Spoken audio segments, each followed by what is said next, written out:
کبھی آپ کے ساتھ ایسا ہوا ہو کہ اچانک دل میں عجیب سی گھبراہٹ ہونے لگتی ہے، یا کوئی کام بنتے بنتے بگڑنے لگے، یا رات کے سناٹے میں ایک انجانی سی وحشت دل کو گھیر لیتی ہو؟ ایسے لمحات میں آپ کیا سوچتے ہیں؟ یقیناً آپ سوچتے ہوں گے کہ کاش کوئی ایسی ڈھال ہوتی جو ہر برائی سے بچا لیتی۔ تو آج کی ویڈیو میں ہم آپ کو سنائیں گے ایسے حیران کن حقائق جو شاید آپ نے پہلے کبھی نہ سنے ہوں۔ مکمل ویڈیو دیکھنے سے پہلے اگر آپ ہمارے چینل پر نئے ہیں تو ہمارے چینل کو لائک، شیئر اور سبسکرائب کرنا نہ بھولیے تاکہ آنے والی نئی ویڈیوز آپ تک پہنچتے رہیں۔ اللہ تعالیٰ نے ہر چیز کا ایک حل پیدا کیا ہے، اسی طرح سے اللہ تعالیٰ نے ہمیں بھی ڈھال دی ہے، اور اس ڈھال کا نام ہے سورہ فلق۔ سورہ فلق قرآن مجید کی 113ویں سورت ہے، جس میں اللہ بندوں کو ہر قسم کے شر سے پناہ مانگنے کی تعلیم دی ہے۔ یہ سورت مکی ہے، بعض مفسرین کے مطابق مدنی بھی کہی جاتی ہے، اور اس میں 5 آیات ہیں۔ اسے سورہ ناس کے ساتھ ملا کر معوذتین کہا جاتا ہے، کیونکہ دونوں صورتیں شر اور برائی سے بچنے کی دعا۔ اعوذ باللہ من الشیطان الرجیم، بسم اللہ الرحمن الرحیم،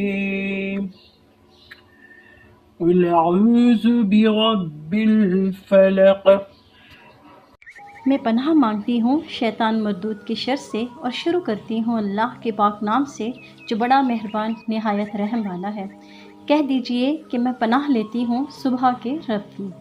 اللہ تعالیٰ نے اپنے نبی کریم صلی اللہ علیہ وآلہ وسلم اور تمام مسلمانوں کو سکھا رہے ہیں کہ وہ برائی سے بچنے کے لیے اللہ کی پناہ مانگے۔ فلک کے معنی ہے صبح کا روشن ہونا، اندھیرے کا پھٹ جانا۔ کچھ مفسرین کے مطابق اس سے مراد ہر وہ چیز ہے جو ٹوٹ کر کھلتی یا ظاہر ہوتی ہے، جیسے دانے کا پھٹ کر پودا نکلنا۔ یہ آغاز اس حقیقت کو ظاہر کرتا ہے کہ جس رب نے اندھیرے کو روشنی سے بدل دیا، وہ ہر مشکل کو آسانی سے بدل سکتا ہے۔ من شر ما خلق، ہر اس چیز کے شر سے جو اس نے پیدا کی۔ یہاں پر اس مخلوق کی شر سے پناہ مانگی جا رہی ہے جس میں نقصان پہنچانے کی صلاحیت ہے۔ اس میں انسان، جنات، جانور، حشرات، بیماری، آفات سب شامل ہیں۔ مطلب یہ کہ ہم ہر اس برائی سے بچاؤ چاہتے ہیں جو اللہ نے پیدا کی ہیں یا اللہ کی پیدا کردہ چیزوں سے آ سکتی ہے۔ ومن شر غاسق اذا وقب، اور رات کے اندھیرے کے شر سے جب وہ چھا جائے۔ غاسق سے مراد رات کا گھپ اندھیرا ہے، اور وقب کا مطلب ہے پھیل جانا یا داخل ہونا۔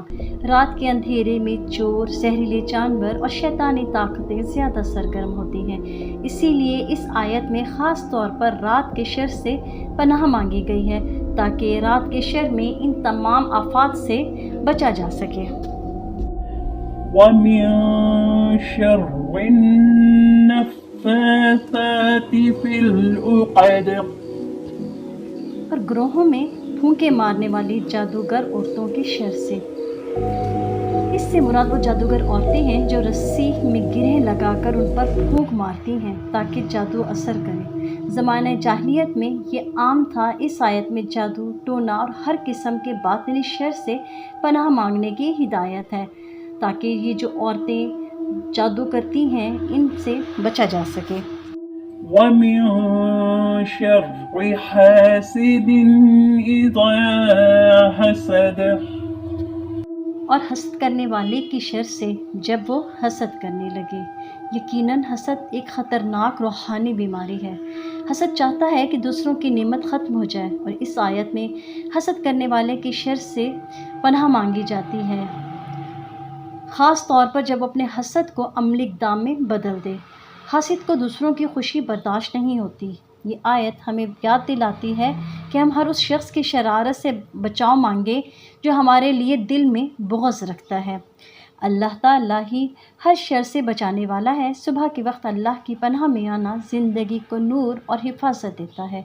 حسد، جادو اور اندھیرے کے خطرات حقیقی ہیں، اسی لیے ان سے بچاؤ کے لیے بھی دعائیں ضروری ہیں۔ یہ سورت روزانہ صبح و شام پڑھنا نبی کریم صلی اللہ علیہ وآلہ وسلم کی سنت ہے۔ سوچیں، ایک ماں اپنے بچے پر بار بار دم کرتی ہے، ایک باپ گھر سے نکلتے ہوئے بسم اللہ پڑھتا ہے، ایک بیٹی امتحان سے پہلے سورہ فلق پڑھتی ہے۔ یہ سب اس لیے کہ اللہ کے کلام سے بڑھ کر کوئی حفاظتی کفل نہیں۔ زندگی کے ہر خوف اور ہر برائی سے بچنے کا واحد راستہ اللہ کی پناہ ہے۔ سورہ فلق اور سورہ ناس صبح شام پڑھنا سنت نبی صلی اللہ علیہ وآلہ وسلم ہے۔ یہ دونوں صورتیں ہمارے زندگی کی حفاظتی ڈھال ہیں۔ اور اگر آپ جب کسی انجانے خوف میں مبتلا ہوں یا محسوس کریں کہ نظر بد یا حسد آپ کا پیچھا کر رہا ہے تو رک جائیں۔ اللہ کے یہ الفاظ دل سے پڑھیں، یقین کے ساتھ دم کریں اور دیکھیں کیسے دل کو سکون اور زندگی کو تحفظ ملتا ہے۔